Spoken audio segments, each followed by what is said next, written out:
Hello dear students, again welcome in Camp 5. So today we are discussing JEE Advance 2020 paper 2 question number 9. Okay, क्या बोला जा रहा है? Which among the following statements true from the extraction of aluminium from bauxite?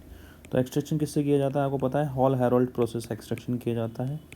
एक type का electrolysis process होता है ये, जिसमें हम एनोड जो यूज़ लेते हैं, एनोड यूज़ में लेते हैं कार्बन ग्रेफाइट, और कैथोड जो यूज़ में लेते हैं वो लेते हैं स्टील वेसल। ये याद करने वाली बात होती है, steel vessel with carbon lining, okay भाई, ये अपन कैथोड यूज़ में लेते हैं। तो शायद ये वाला स्टेटमेंट तो यहाँ भी दिया हुआ है, तो ये करेक्ट हो गया। ओके, अब प्रोसेस क्या होता है? सबसे पहले तो आपको ना, मतलब एलुमिनियम एक्सट्रैक्शन के लिए पहले आप एलुमिना बनाना पड़ेगा, बॉक्साइट बनाना पड़ेगा, ठीक है। तो hydrated Al2O3 precipitates when CO2 is bubbled through a solution of sodium aluminate। Perfect बात है भैया, प्लस CO2 प्लस 3H2O, तो ये हमारे पास बनता है AlOH थ्राइस प्लस Na2CO3। इसी को हम क्या बोलते हैं? एलुमिना बोलते हैं, या फिर इसको ऐसे रिप्रेजेंट कर सकते हैं Al2O3 डॉट XH2O। ओके, तो दिस स्टेटमेंट इज करेक्ट।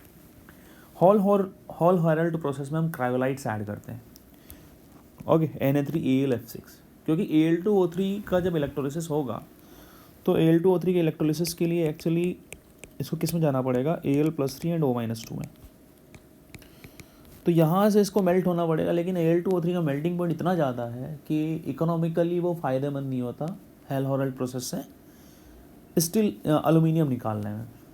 तो हमें इसका मेल्टिंग पॉइंट कम करना पड़ेगा, तो इसके लिए हम Na3AlF6 या CaF2 यूज़ करते हैं, जो कि क्या करते हैं, इसका मेल्टिंग पॉइंट कम करते हैं, और तो ये मेल्ट अच्छे से हो पाता है।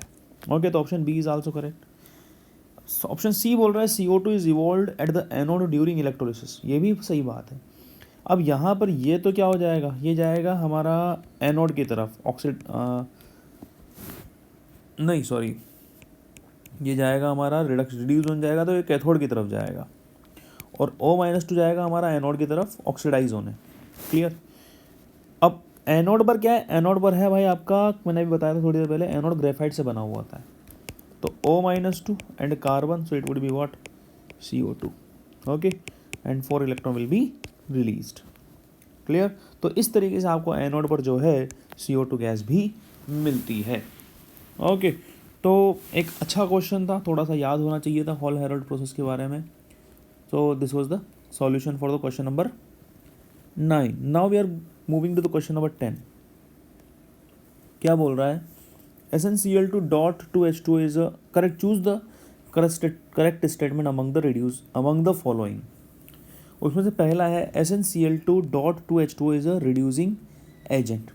हाँ भाई, यहाँ पर ये जो ना, ये है पी ब्लॉक से क्वेश्चन, वहाँ पर लिखे हुए स्टेटमेंट लिखे हुए NCERT में कि Sn+2 is less stable then Sn+4, inert pair effect.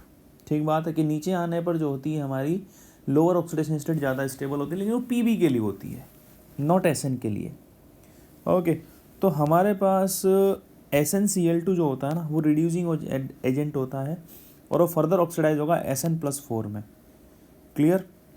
तो ये स्टेटमेंट हमारा करेक्ट हो गया। या फिर ऐसा ही बोल सकते हैं SnCl2 एक लुईस एसिड भी है, तो ज़्यादा टेंडेंसी रख रहा है इलेक्ट्रॉन गेन करने की, जो सॉरी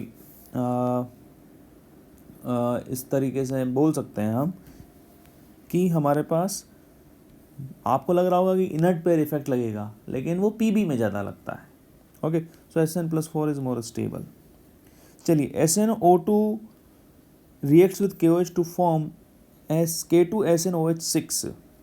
ओके, तो SnO2 पर्टिकुलरली कार्बन फैमिली के जितनी भी ऑक्साइड्स हैं उनके वो नेचर दिए हुए हैं, क्या बोलते हैं, एसिडिक बेसिक नेचर दिए हुए हैं। ओके, NCERT में वहाँ पर आप जाके देख सकते हैं कि SnO2 जो होता है ना, वो एम्फोटेरिक नेचर का होता है। एम्फोटेरिक नेचर का होता है तो वो एसिड से भी रिएक्ट करेगा, लेट्स से HCl से रिएक्ट करे तो SnCl4 बनाएगा भाई यहाँ पर। KOH से भी रिएक्ट करता है, तो SnO2 plus KOH plus H2O, तो ये बनाएगा हमारे पास K2SnOH6। Okay, so this statement is also correct. A solution of PbCl2 and HCl contains Pb+2 and Cl minus ions. I think this is not correct क्योंकि यहाँ पर बनता है complex. देख लेते हैं एक बार. यहाँ पर बनता है हमारा कॉम्प्लेक्स PbCl2 प्लस HCl. तो PbCl4 माइनस 2 का कॉम्प्लेक्स बनता है भाई. यहाँ पर कोई भी Cl माइनस आयन फ्री नहीं रहता, तो ये स्टेटमेंट क्या हो जाएगा? Incorrect. The reaction of Pb3O4 with hot dilute nitric acid, Pb3O4 with HNO3. तो हमारे पास ये क्या होता है? PbO2 and PbO. Okay, HO3 के साथ रिएक्शन हो रही है टू गिव PbO2 देता है एक प्रेसिपिटेट, मतलब सॉलिड रेजिड्यू देता है. ओके, और ये क्या देता है? हमारे पास PbNO3 ट्वाइस भी देता है प्लस 6H2O भी देता है. ओके, तो यहाँ पर ये बोल रहा है PbO2 दे तो रहा है, लेकिन ये जो है ना, ये रेडॉक्स रिएक्शन नहीं है भाई. देखो, ये +4 था, ये भी +4 है, ये +2 था, ये भी +2 है, तो it is not redox reaction, not redox reaction. तो PbO2 दे रहा है लेकिन रेडॉक्स नहीं है, तो इसलिए ये भी इनकरेक्ट हो गया. तो option A and B would be the correct answer for the question number 10.